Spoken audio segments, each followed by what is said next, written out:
Casablanca, widely remembered and celebrated for its love story between Rick Blaine and Ilse Lund, contains an arguably more significant through-line related to the United States' entry to World War II.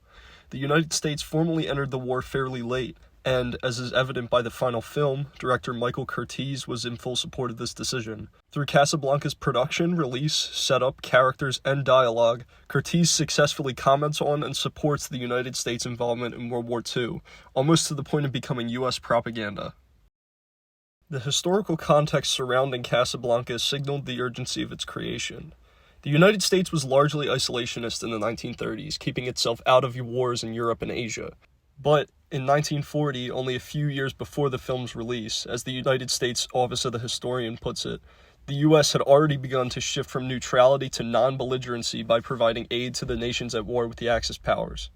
Conflict between the U.S. and Japan continued to escalate until December 7, 1941, when Japan bombed Pearl Harbor. Soon after, the United States officially became involved in World War II. However, even though Casablanca was released after the U.S. entered the war, it was still instrumental in supporting the decision. According to Ellen Sennett, the script for Casablanca arrived at the story department of Warner Brothers on December 8, 1941, the day after the Japanese attack on Pearl Harbor. Sennett added that Hollywood's location on the West Coast placed it on the front line of a potential invasion of the United States. Thus, Warner Brothers hurried into the production of Casablanca, motivated by the profitable promise of Americans' newfound contempt for the Axis powers, but also their own patriotic spirit. Casablanca's spot in Warner Brothers' release schedule was chosen to coincide with part of the Allied war effort. The film's premiere was actually rushed so it could open in New York City on November 26, 1942, in order to take advantage of the launch of Operation Torch, a three-pronged invasion of North Africa and the bombing of Casablanca by the Allied forces, which occurred earlier that month. The nationwide release date, January 23rd of the following year, was chosen to coincide with the Casablanca Conference, a meeting between U.S. President Franklin D. Roosevelt, British Prime Minister Winston Churchill, Sultan Mohammed V of Morocco, and Generals Charles de Gaulle and Henri Giraud of France to discuss strategic plans and the unconditional surrender of the Axis powers. This calculated distribution of the film allowed it to gross almost $4.5 million against a budget of just over $1 million, making it the sixth highest-grossing movie of the year. In order for Casablanca to become the anti-Axis propaganda it is, as deemed by Variety's review of the film at the time of its release, it first establishes the United States as a beacon of hope for the rest of the world. It opens with a montage of current events, backed by narration describing how, with the threat of World War II, many Europeans turned hopefully or desperately toward the freedom of the Americas, casting the U.S. in a positive light. This idea is driven further by the next few minutes, in which a plethora of side characters are introduced, all of whose goals are to flee Casablanca for the United States. By establishing this through both exposition and characters, Curtiz demonstrates that the U.S. is meant to be viewed as an object of hope and optimism. This is additionally underpinned by the characterization of Casablanca, as well as France during Rick's flashbacks, as places to escape. Casablanca and France were both under Nazi control during the events of the film, so they are shown as areas the United States needs to help. This is Curtiz providing a reason for the U.S. to enter the war early within the setup of the film, to aid places under German control and expel the Nazis so that people can easily return to the U.S. The characters of the film were written to represent the different world powers of World War II. Rick Blaine, as an American, represents the United States.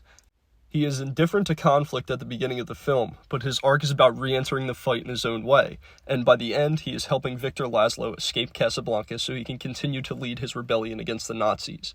Rick's arc follows the policies of the U.S. during World War II, and is meant to show that simply turning a blind eye to the Holocaust is not what the U.S. should have been doing. Nearly every side character in the film exists to support Rick's arc. Ilse Lund reminds him of their past in Paris, alluding to the German takeover and the occupation of the area while they were romantically involved. She's Norwegian as well, which allows her to represent yet another country occupied by the Nazis. Victor, a current resistance leader, represents what Rick was before the events of the film, as well as foreshadowing the position he will grow into by the end. Victor held his position of resistance leadership in Czechoslovakia, another nation that suffered from German invasion. Additionally, Ilse and Victor's arrival forces Rick to become involved in their escape, similar to how Japan's attack on Pearl Harbor forced the U.S. to become involved in World War II. Sam's musicality promotes Rick's arc too. He plays the now famous As Time Goes By, which works to bring Ilsa and Rick back together, after which Rick learns of Victor Laszlo's significance. The band, first by order of Victor, but then only upon Rick's approval, plays La Marseillaise, a song from the era of the French Revolution about fighting against tyranny. This is a particularly important beat in Rick's story, as it demonstrates his new willingness to defy the Germans alongside Laszlo.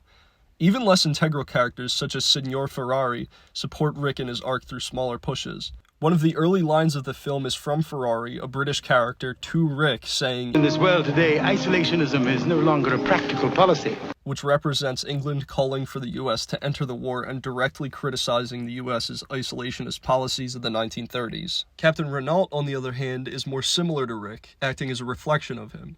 He seems unresponsive to the German occupation of Casablanca at first. He refused to become involved with any sort of resistance. However, by the end, he covers for Rick by ordering his soldiers to round up the usual suspects, a line mirrored from the beginning of the film. Renault serves as a more comedic look at someone like Rick. He's hypocritical when, for example, he condemns gambling in front of his superiors but allows it in Rick's cafe, even going so far as to make money off of it. His character exists partially to give the film some levity, but also to show Rick how far he could fall in his supposed neutrality, or, since Rick represents the US, how far the United States could fall in its supposed neutrality. Ultimately, the lesson of Renault's character is that acting in opposition is more valuable than inaction. Casablanca may be universally cherished for its love story, but it's evident through the film's production, release, setup, characters, and dialogue that director Michael Curtiz intended for it to be in support of the US's entry into World War II. The production was rushed so the film's release could coincide with important events of World War II, the setup depicts the US as a positive force of change, and the characters and dialogue push Rick through his arc by representing the powers of World War II and commenting on the US's isolationist policies. Thank you everybody for watching, I hope you enjoyed. If you had enough interest for this video, let me know in the comments because I can also post my essay about the original West Side Story. I could really gush about Casablanca all day, it's one of my favorite films, but this is what the scope of my film history essay was. So if you like this sort of thing, let me know, I'll post my West Side Story essay as well. Thanks again, and I'll talk to you in the next one.